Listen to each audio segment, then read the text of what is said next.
Hello and welcome to the Frostbites podcast. My name is Minna. I'm coming to you from northern Finland, and this is my podcast mostly about knitting, but also some sewing and sometimes other crafts. Today is, let me check, the 29th of December. It's been a while. I haven't been filming in over 2 months. Those of you who have followed me earlier will know that I have been on a trip to Africa in November, so that's part of the reason why I haven't been able to film an episode. And also December was very busy at work for me, and then Christmas came, so there has been a lot of things going on. I've been knitting quite a bit though, so I have plenty to show. So I think we will start right away. I will talk about my trip in the end of this episode.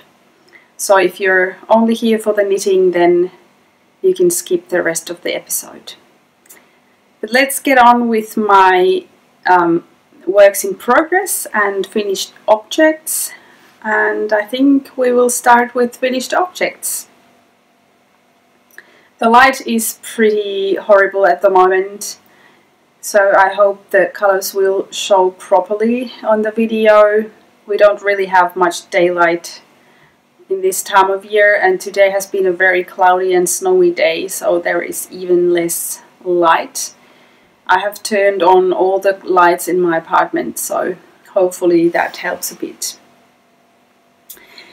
First of all, what I'm wearing is one of my finished objects from the past couple of months. This is the sweater designed by Veera Välimäki. It's called Sides and Stripes. It's a pattern that she designed specifically for a yoke sweater design workshop in which she held in Jyväskylä Knit Festival last summer. I took part of that class, and I think I started knitting this a bit later in the autumn, but it has become one of my favorite sweaters at the moment. I really enjoy wearing it, and I like the style. It's very easy to wear. It's a loose, quite straight yoke sweater. I knit this in Hedgehog Fibers skinny singles. I use 2 different colorways. I'm not sure if I can remember them. The darker one is Oracle, and the lighter one I can't really remember. Oh, it's the Teacup. Yes, Teacup and Oracle. And yeah, it's a really nice sweater. Let's see if I can stand up to show you. So the hem is high-low, so it's lower in the front, longer in the back, and it's a very loose fit. I think I made size S, and it's, like I said, one of my favorites at the moment. I highly recommend the pattern. It's very easy to knit. Even if you're a beginner knitter, this could probably be your first garment. The cuffs and the neckline and the hem, they all have garter stitch, and then the rest of the body and sleeves is just plain stockinette knitting, and the striping keeps it interesting. My stripes are not very defined because I used 2 speckled yarns which have a lot of the same colors, so you can't really tell exactly where the stripes or the color changes, and knitting that was also a bit of a challenge because it was a bit hard to count the rows when both of the yarns had the same color at certain points, but I really like the watercolor effect that it creates. I think I used 4.0 millimeter needles, and yeah, I don't really have anything else to say about it other than it's really comfortable to wear. My next finished object is a pair of socks that I knit for my sister for her birthday, which was in the end of October. I of course have already given them away. I used Lanitium Ex Machina's sock blank, which was the first time for me to use a sock blank. One thing that I didn't really like that much about this particular sock blank was that it was a very narrow tube, almost the same width as the sock. So knitting it up didn't really change a lot of the painting or the colors on the blank. So I think I would prefer a sock blank which was a lot wider, so that when you knit a small circumference sock, that would change the patterning drastically. And I think that's part of the charm of knitting out of a sock blank, is that you don't know how the colors will play on the finished object. So I have quite a lot of the sock blank still left, and I think I will use it for a hat, because the hat circumference would be a lot bigger than what the original sock blank is, so that would also break the patterning and the colors on the blank more than what the socks did. But anyway, I think the socks turned out just fine. I used Vanilla is the New Black sock pattern, which has the ribbed heel, and it has become one of my favorite sock patterns. And yes, I've seen my sister wearing them quite often, so I think she likes them too. Then I have been knitting a lot of socks again, partly because I've been traveling, so it's been easy and portable project. So let's start with these ones. This is my new sock design that I'm planning on publishing early next year. I haven't finished writing the pattern quite yet, but I hope to do that during this coming weekend. And after that it will be ready for test knitting, and then hopefully around January, February I will be able to publish the pattern. So I have two of them, as you do, and it is knit from the toe up. There is a very simple patterning on the top of the sock. It's a 5-stitch repeat, and it goes up to here until you have finished the heel, and then it changes into an irregular ribbing, and then the cuff, the end of the cuff, or where you would normally put the rib, is this little cable-y looking pattern.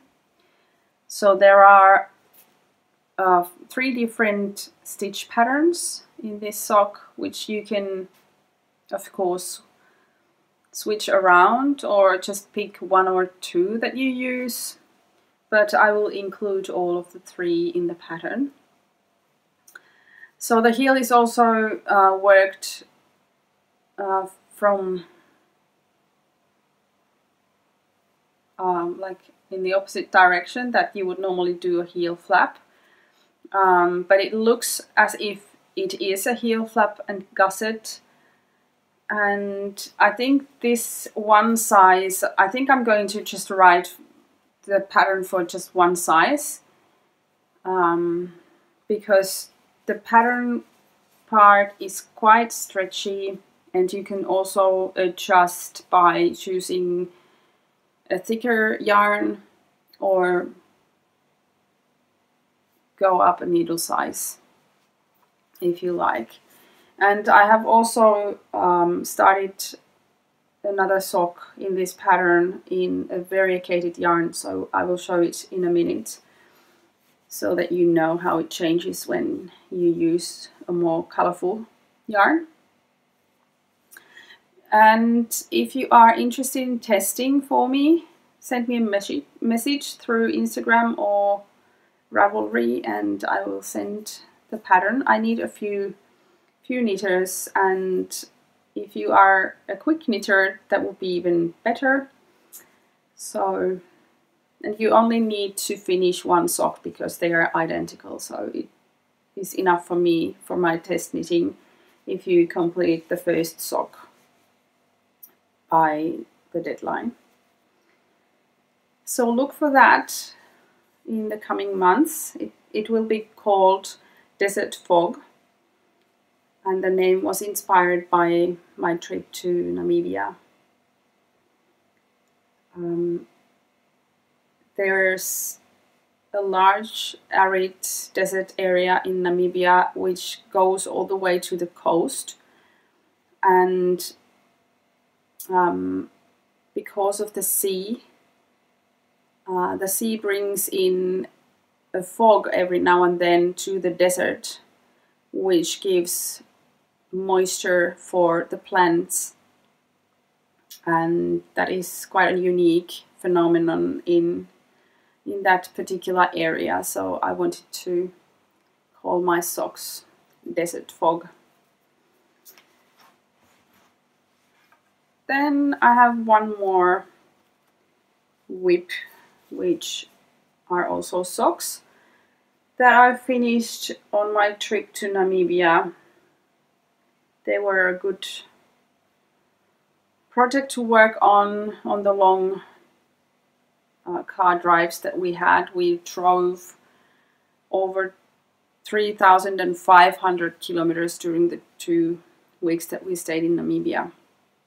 So there was plenty of time for knitting, and I wanted to make just a plain vanilla socks so I could admire the changing scenery while knitting on them. And I used my normal recipe that I use for cuff down socks. 12 rows of 2x2 ribbing, and then some stockinette stitch. I did a slip stitch heel or heel flap, and on both sides of the heel flap I do 3 stitches in garter stitch, and it makes it easier to pick up the stitches for the gusset. And yeah, that's how they look like.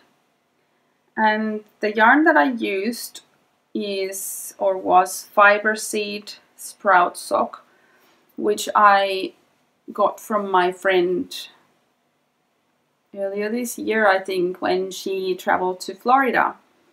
And I believe it's a local dyer in Florida who dyes these yarns, and the colorway is called Beach Party. So I also called these socks my Beach Party socks.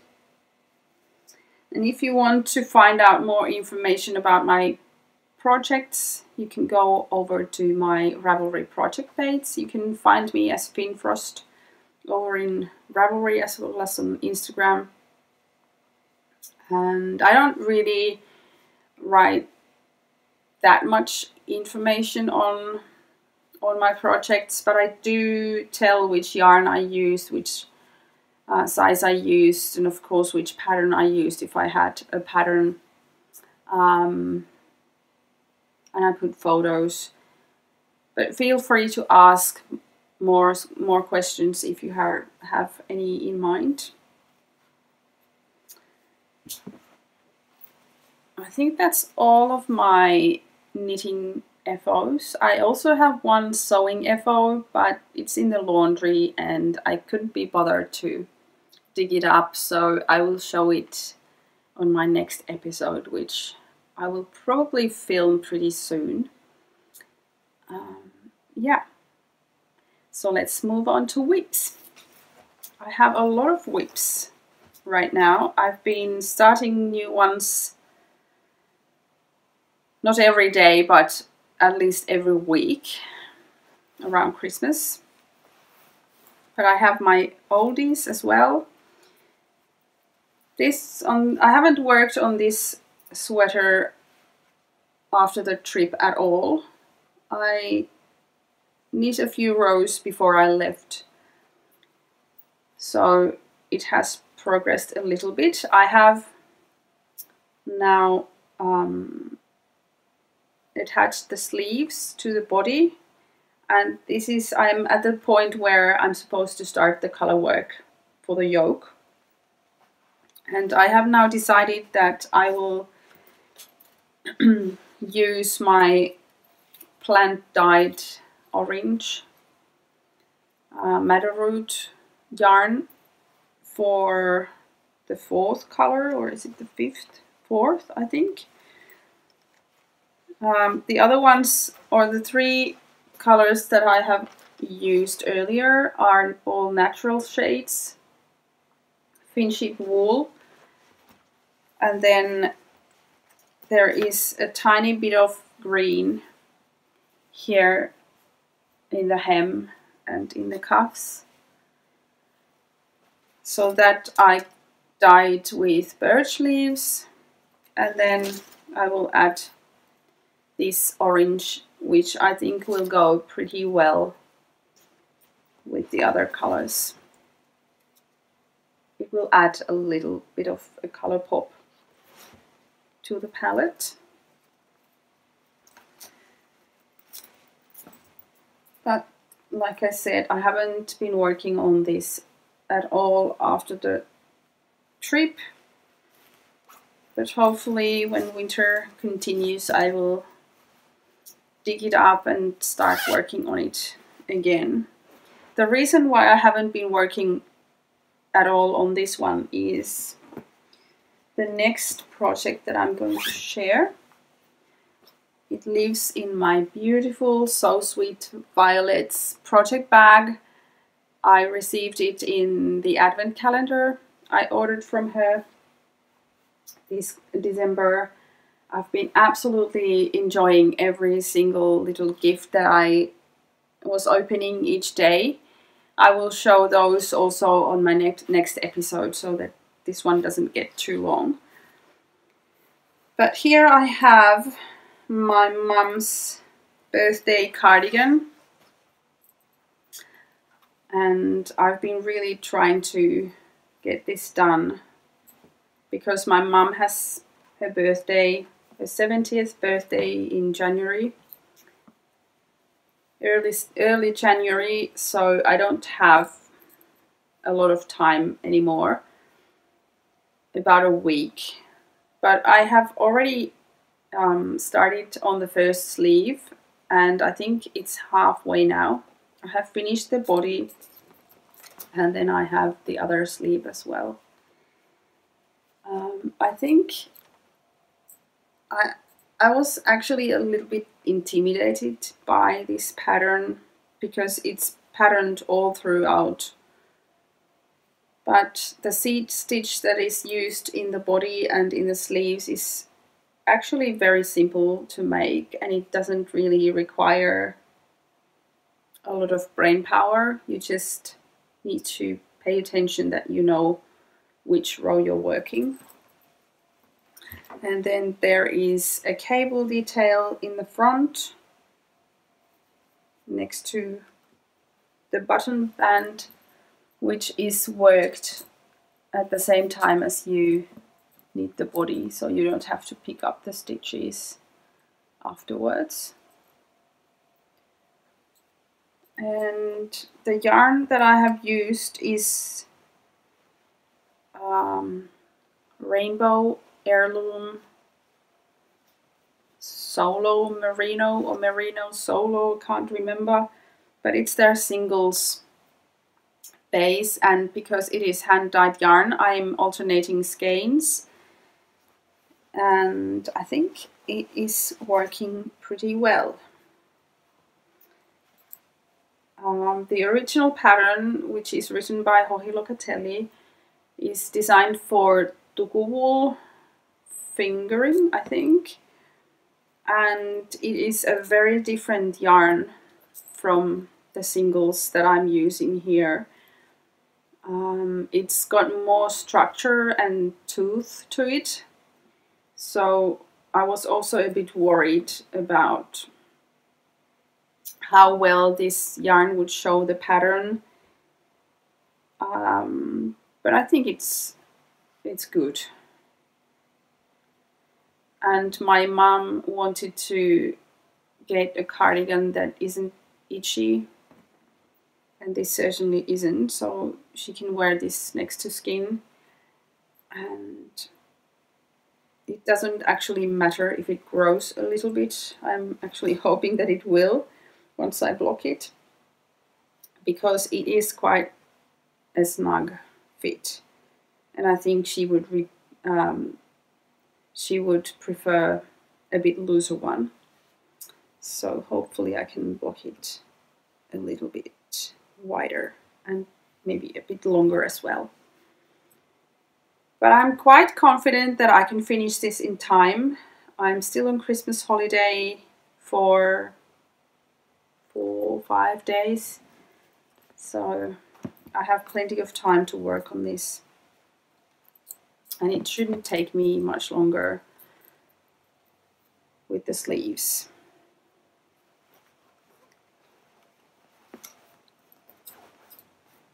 So that's been my main project, and I have been working on it almost every day, and every now and then I feel like I need to work on something else because it's getting a bit boring, to be honest. So I have cast on a few more socks to work on.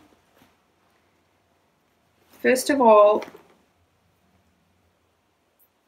these are my second pair of the Desert Fog socks. So the pattern is the one I'm publishing soon, and the yarn is the same I used for these vanilla socks. And you can see that the patterning looks completely different on a variegated speckled yarn and on this tonal grey. But I think it works on both of them. In the grey it is more visible, and on the variegated yarn it breaks the yarn or the colors of the yarn more. And here is my little progress keeper, which was also from So Sweet Violet's Advent Calendar. Go check out her podcast, So Sweet Violet. It's Jules from England, and she is just as sweet as the name suggests.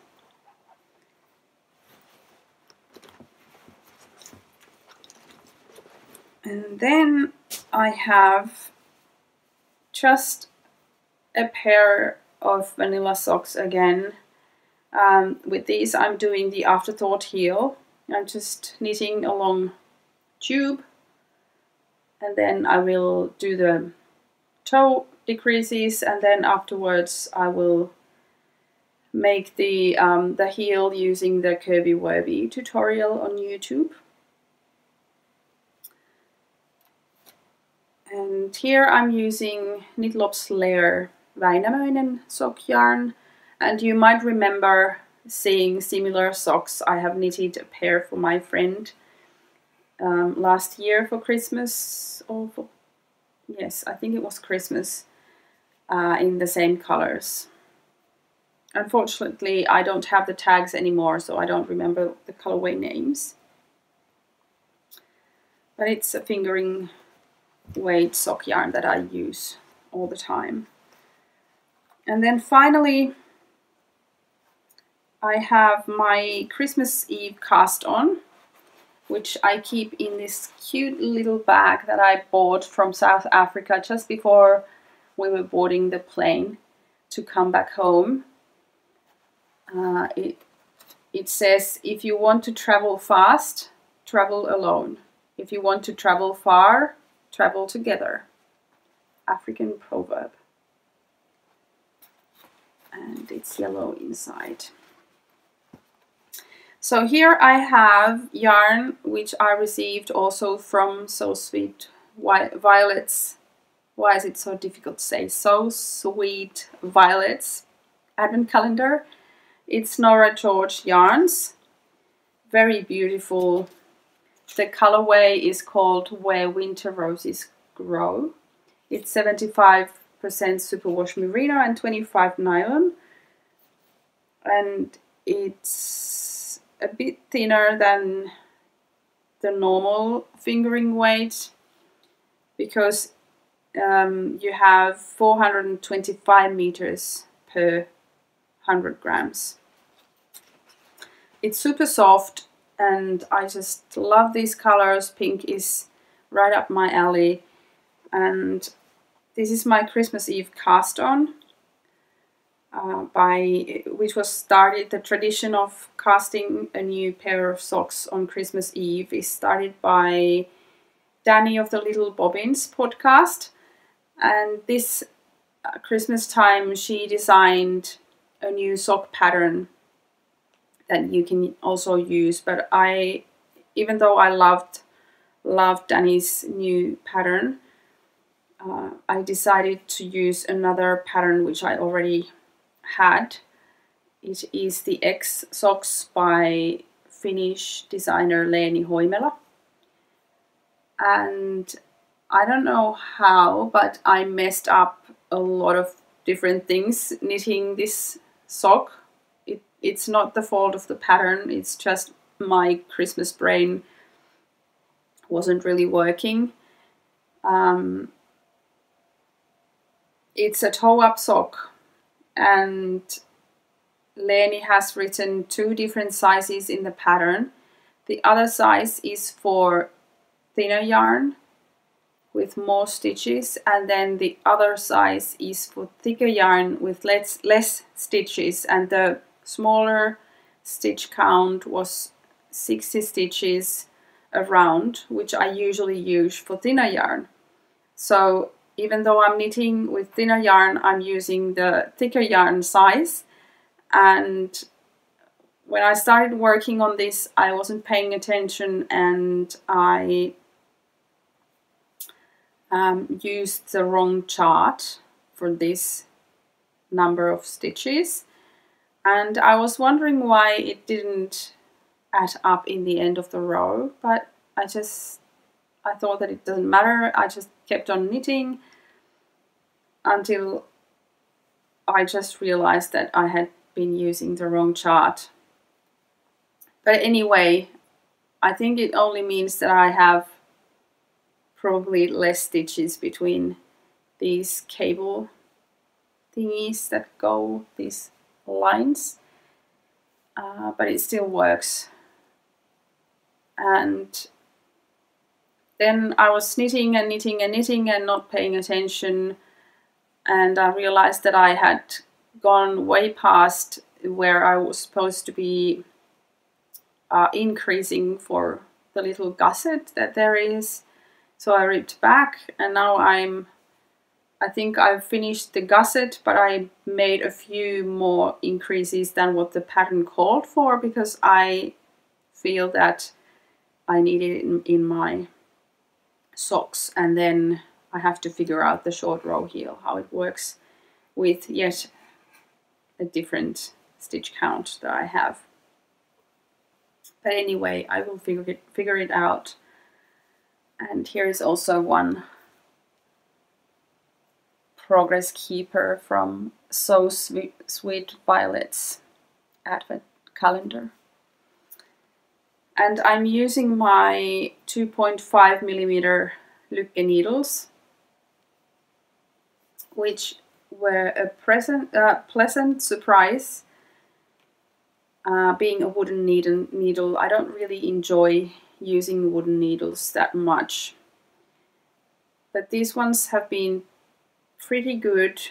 The only fault is that the other cable has become a little bit loose, so every now and then it comes, or the join moves a little bit. But I try to cast on my stitches in a way that it doesn't bother me as much if I was pulling the needles the other way.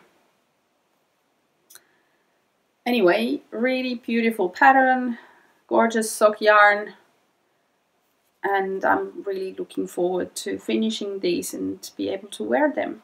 So the lines that run across the foot create an ankle around here, so they start twisting to the other direction, and the other sock is mirrored, so when you're wearing them in your feet you get this big X from the lines of the sock. That's where the name comes from, I suppose. So check out Leeni Hoimela and her patterns on Ravelry if you're interested. She has other patterns as well. This is my second pattern that I'm knitting from her.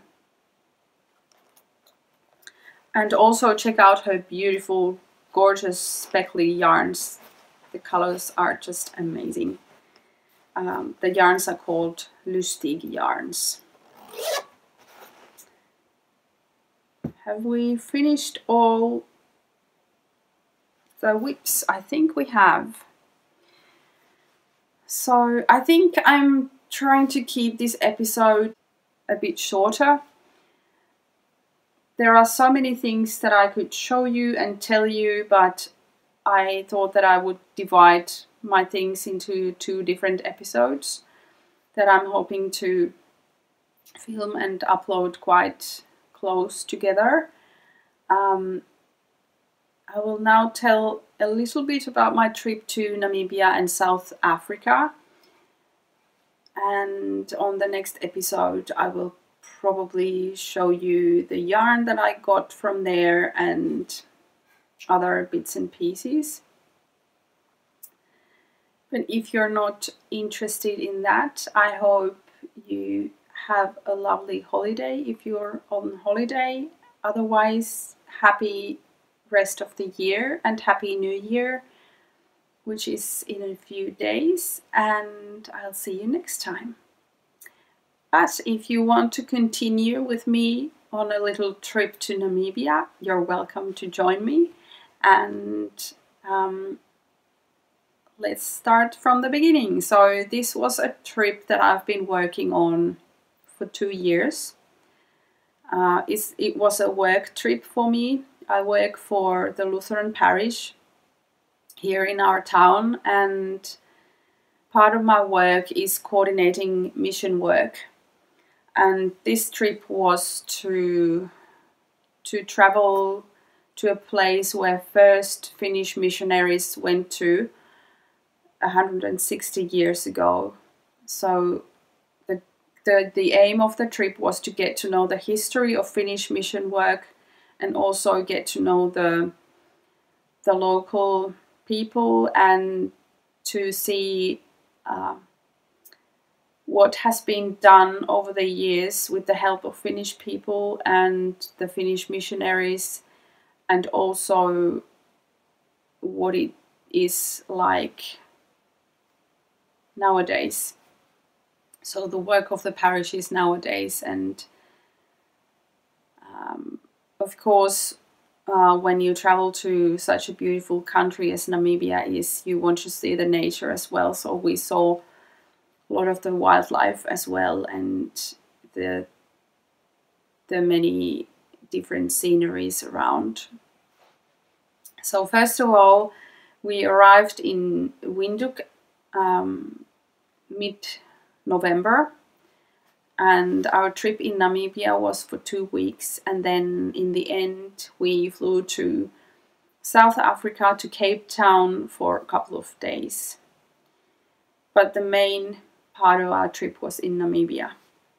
So we started in Windhoek. We went to a Sunday service in Katutura Township, which is an area of Windhoek where the poorest people live. And they were building a new church where the service was held. It was packed with people on that morning, like I suppose it usually is. And we had been raising some money before the trip to donate to different places on our trip, and we made our first donation for this particular church. The church was still under construction, and they were missing the glasses for the windows. So we donated money for them to be able to buy 2 sets of glass for 2 windows. They were really large windows, and we heard during our trip that they had already purchased and installed them. So that was our first meeting with the locals, and it was quite funny and interesting to be part of the service and realize that they are singing the exact same songs as we are singing here in Finland in our churches, because of the Finnish missionaries who have of course brought the music with them. So we could recognize most of the melodies of the songs that we were singing. We also passed by a school which was named after our former president, Martti Ahtisaari, who has been working for years in Namibia around the time when Namibia got its independence from South Africa, early 90s. So there's a long history between Finland and Namibia, both through the missionaries who went there 150, 160 years ago, and also through our former president, who has been negotiating peace during the time of independence. From the capital city, we then drove up north towards the Etosha National Park, where we stayed for 3 nights, and we saw a lot of the African animals. We saw pretty much everything you can see on a safari in there. We were very lucky. We saw elephants and giraffes and zebras and all kinds of antelopes. We saw rhinos,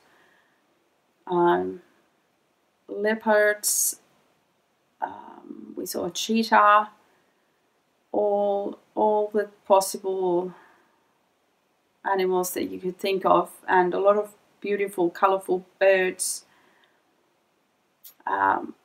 It was a wonderful trip to see the wildlife, but that was totally different part of our trip than meeting the local people. So from Etosha, I have filmed some footage and I have edited a video that I have already published on YouTube. So if you haven't already checked it, go check it out. You can find it on my channel, I think it's called Etosha National Park or something like that. And there's another video also from our trip, which is more about the people we met, which is the Namibia, South Africa video. So from Etosha, we continued our trip to the north towards the Angolan border.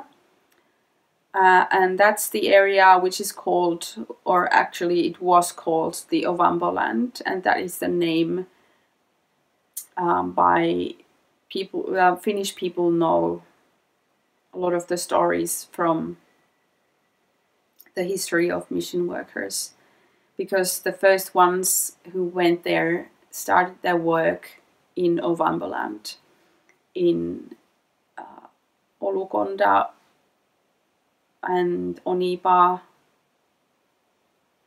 that area in the north. We went to a school where Finnish people have worked, Oshikambo High School. We met with the teachers and some of the students, and they sang for us, and that singing is the most incredible singing that I've ever heard. You can hear it on my second video from Africa. But of course, you had to actually hear it live. I only filmed on my phone, so the sound quality isn't probably the best, but you can sort of get an idea of the singing.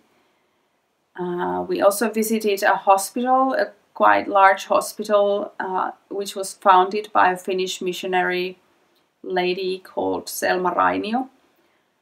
And when she started the work over 100 years ago over there, the hospital was first just a clay hut, but now it is a big hospital area with lots of departments. And there's also an eye clinic where we donated old glasses, and we took about 200 baby sweaters that people had knitted here in Finland for the children's ward. Or actually I think they go to the maternity ward. And then we visited the first church that was built in Ovambo land by Finnish missionaries, and we visited the house where the first missionary lived in, which is now turned into a museum. And we got to eat a traditional Ovambo meal by the museum there. We also visited a family in their home, which consisted of clay huts. Each hut is a room, so the yard is fenced, and then inside the fence you have these different huts, which are different rooms of the house.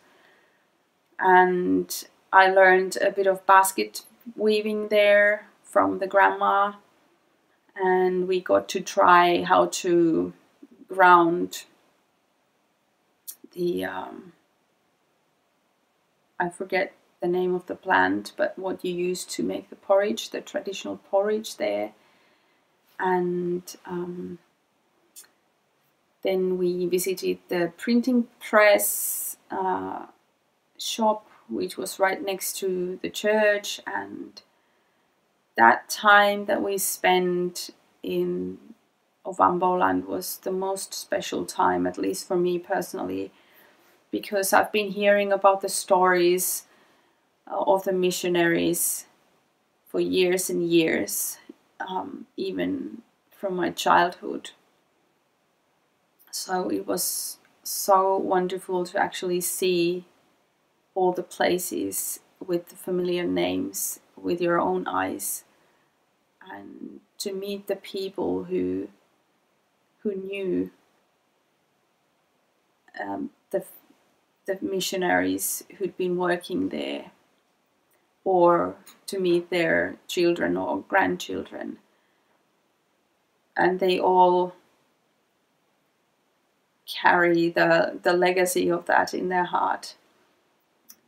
Then from Onipa and the Ovamboland, we drove west towards the coastline, and on one day we were driving through the Namib desert, and suddenly we were driving in 2 different cars, and suddenly the car in the back where I was, we had one of the tires of the car exploded, and we had to stop in the middle of the desert, and the other car didn't notice that we had stopped, and they just kept on driving.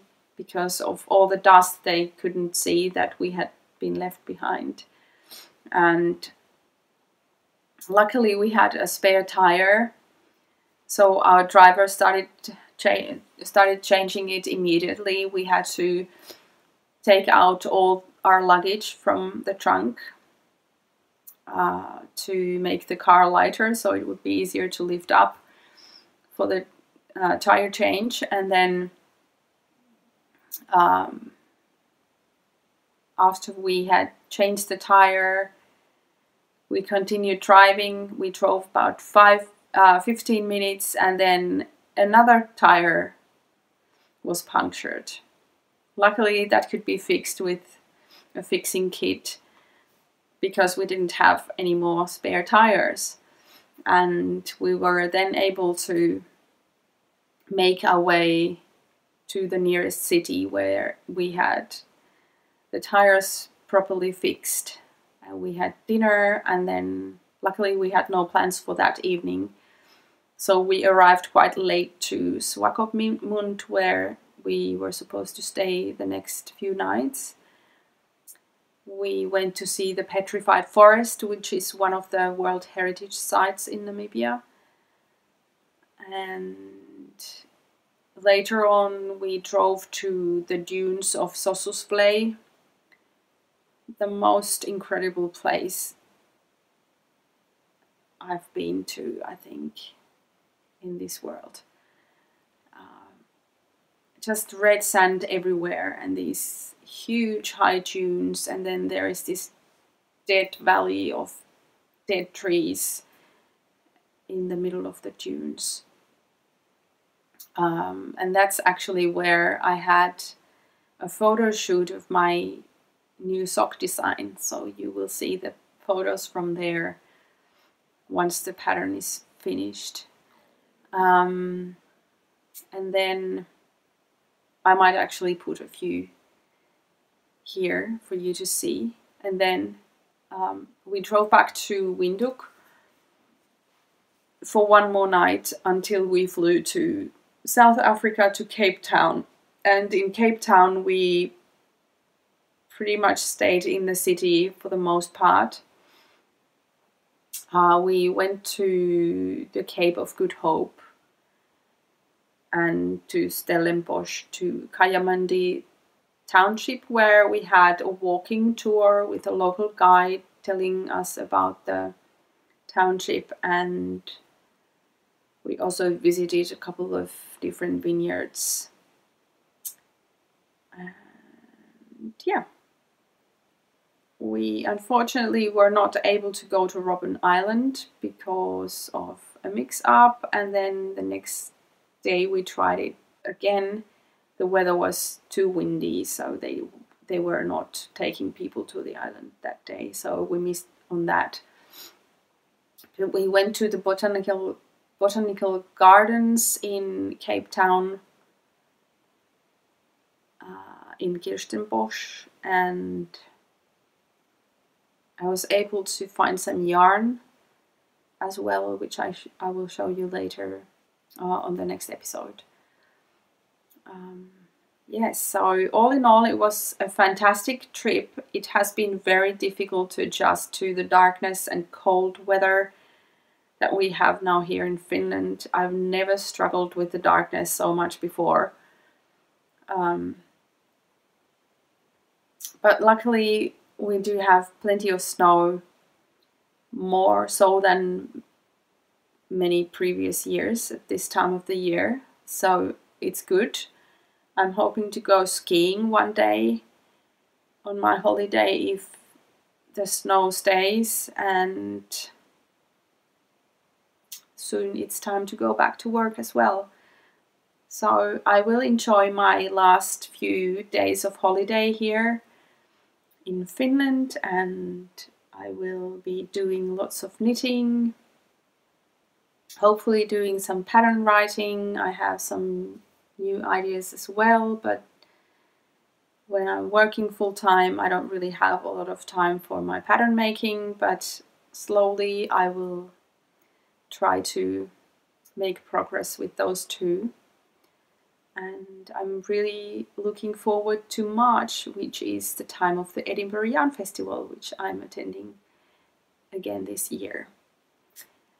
But I think this is all that I have for you guys this time. I will see you soon with another episode and more things that I brought from Africa.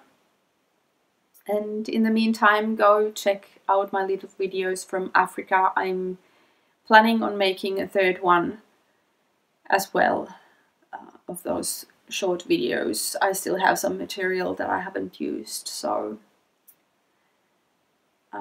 keep your eyes peeled for that too. Until next time, happy knitting, and I see you then. Bye.